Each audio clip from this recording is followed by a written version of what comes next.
What is poppin' fight fans, and welcome to another episode of the Mystic Hour. And I am honored to be in the presence of such greatness right now. Of course, the son of one of the greatest of all time, or the greatest of all time, professional soccer player, because we cannot forget about that. And he just made his kickboxing debut in 8 seconds. 8 seconds. The man, Kalyl Silva. What's up, brother? Hey, what's up, man? Thank you for having me, brother. Absolutely. Thank you for coming on. And Halil, you just came off that huge victory. How does it feel? Feels great, man. I'm glad that I was able to put on a good performance and finish quick and come out okay. Glad my opponent was okay and everything went as planned. Absolutely. And before we get into that, we gotta talk about you a little bit, in sense of, did you grow up here in America or over there in Brazil? No, I grew up in Brazil. I lived there for 12 years and then I moved out here to LA. Awesome. And did your father's career kind of maybe sway you to, let me maybe I should play soccer because there's a lot to live up to there, or maybe just growing up in Brazil and being around your friends and then playing soccer brought you into that world? Yeah, I always grew up around it, because Brazil is, that's all we know. I grew up around football my whole life, so I that was definitely a career path that I wanted to pursue. And when I came to the U.S., I started playing football as well. And I didn't get to the professional level, but I did get to the semi-pro level.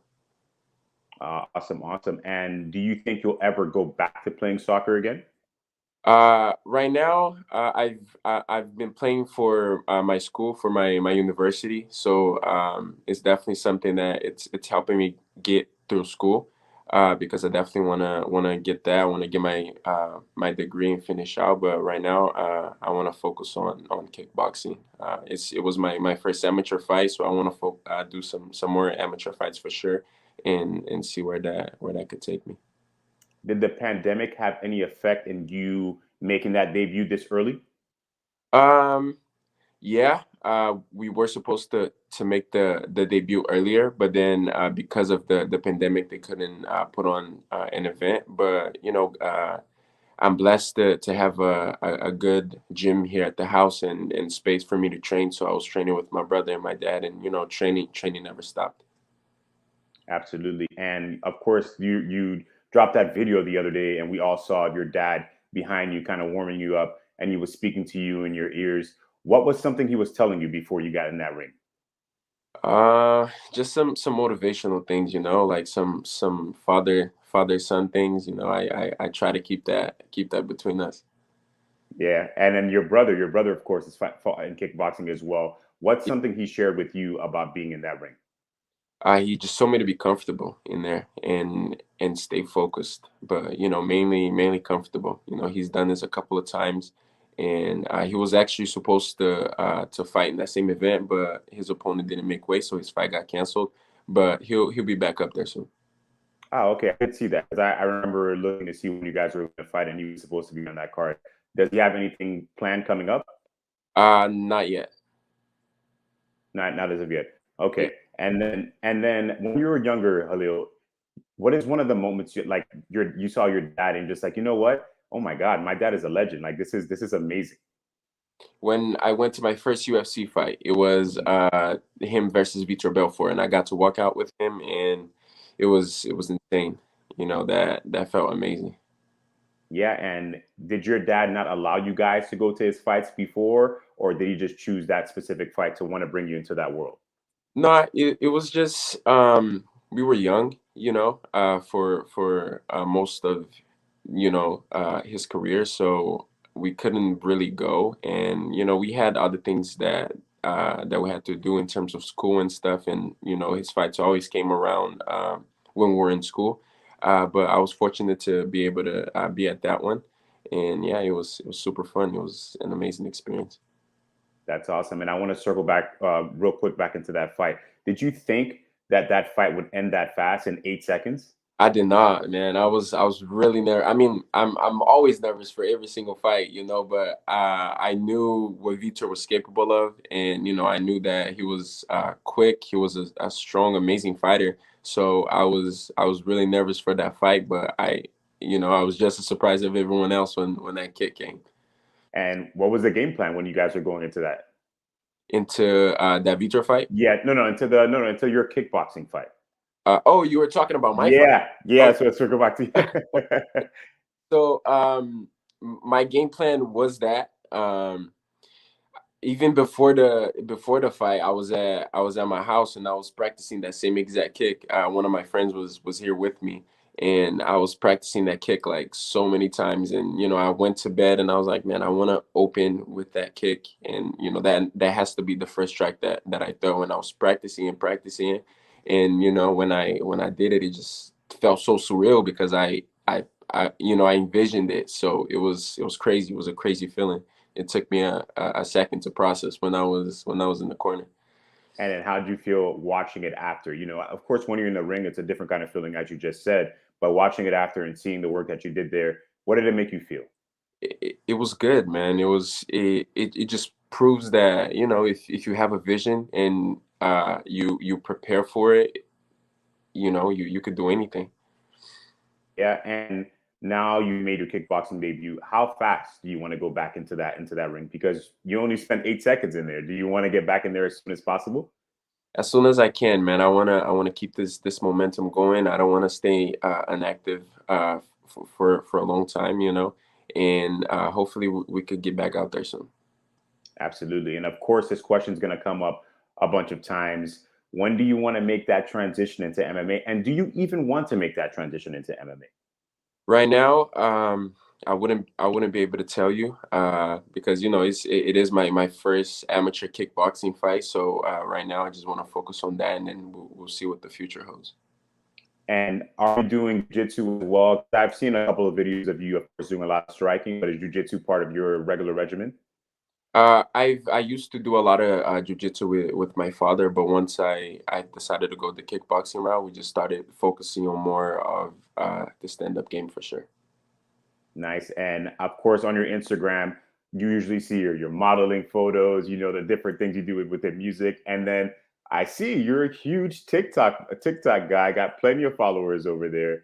Uh, Music, that's something that you do as well. But I didn't see as many training videos on your Instagram compared to your TikTok. That's something you're going to want to put more on the Instagram side, especially coming off that huge KO. 100%, man. I hope to maximize my my Instagram and my TikTok, and hopefully I can turn that into something as well. Absolutely. And of course, everybody, if you're watching this, follow him on TikTok. He's an amazing follow. But Muhammad Ali's son made his debut in boxing the other day. Did you happen to see that? I didn't. His grandson, correct? His grandson, excuse me. Yeah. Yeah. I didn't see it. I saw the highlights, and I thought he did great, but I definitely need to watch that fight. Yeah. So do you feel more pressure following into your dad's footsteps or more pressure creating your own legacy? 100%, man. Is I definitely feel the pressure. It's definitely a lot that people expect me to live up to. But I'm gonna do this my way. I'm gonna live my life the way I want to live my life, and we'll see. Yeah. And of course, I have to swing into talking about your dad a little bit. And when you were in that cage when you fought Chael's son, and I remember you guys being in there, and you guys were very emotional after that win. Could you just feel exactly what your dad was going through to get to that point of winning that? Because I remember him having a rib injury and kind of probably was his biggest struggle. We've seen him in the cage up to that point. And so, what exactly is your question? So what did you feel inside that cage when you guys were in there? Because you Okay. guys, you guys were pretty emotional. Okay. Yeah. I mean, that's every fight, man. Yeah. Like, felt that I feel that same exact way in every single fight, man. Even his boxing match that he had against Julio Cesar Chavez Jr. Is always the nerves, man. The nerves are always there, and it's just a relief, because I'm so tense and I'm so focused in it. That it's a relief. I get emotional. I get emotional for him because I see the hard work that he puts in. So I get really emotional for sure. And how cool is it to see him box that match? And then he has another one coming up against Tito Ortiz. How much do you think your dad can keep going within these boxing realms? Man, it's amazing, man. That man, he's a fighter at heart, man. He's been doing this his whole life. So he works hard, he trains hard. So I know that he'll put on the show and he'll come out with that win. But that Julio Cesar Chavez fight was insane. It was crazy to see, man. Yeah. And do you have a prediction for that Tito Ortiz versus Anderson Silva? Your dad, of course. No, really. He always, he tends to pull different things out of his bag all the time. So, I win is the only thing that I predict. How? I don't know. Is that something that he taught you growing up? He goes, 'cause I see you do certain moves as well in those training videos. Is that something you thought of yourself? Because you do some different things, but did he teach you those smooth moves that he has? He teaches me lots of unusual things in training, but I definitely like to be unpredictable. And what is your greatest memory you have as a younger child of your dad? It Um, doesn't have to be, and it doesn't have to be in the octagon. Man, it's just he's just playful, man. He likes to do things. We do so many things together, like from everything. We go biking, we play with his toys. As you can see, like in the background, he has so many toys. I even remember playing with some of these when I was little, and he's we do so many things together, man. It's great. There's Yeah, and Halil, yeah, and Halil, for the people watching, why should they tune in to watch you fight in that ring and maybe one day in that cage? you guys are gonna see a show, man. Every time, I aim to put on a show and do the best that I can for you guys, and because I like doing it. I think it's fun. I like trying new things in terms of fighting styles and uh, different strikes and everything. It's gonna be a show every time, man. That's what I aim to put on over there. Absolutely. And I have to ask you this because, of course, this is coming up in the next week. Jake Paul, Tyron Woodley. I know you've probably been paying attention to all that happening. What do you see happening in that matchup? Man, I think it's a great matchup, man. I like Tyrone. He's an awesome guy. We've talked a couple of times, but you can't deny the hard work that Jake has been putting on in the sport. Yeah, he's a YouTuber. But he's putting in work, man, and I respect him and his brother for everything that they're doing. But it's gonna be good. I hope Tyrone comes out with the dub, because that's my man. But it's gonna be a good fight. Absolutely, Halil. And anything you want to say to the Halil Silva fans watching right now? I just want to say thank you for the support and everyone for the continued support on a TikTok, on an Instagram, and I hope to put on another great fight for you guys soon. Hey, Halil, we loved watching you in that ring. We can't wait to see what you're going to do in the future and appreciate you, of course, for coming on the show. And hey, I hope to do this again. Thank you. I'll see you soon, Thank bro. you, boss. All right, boss. Thank you so much.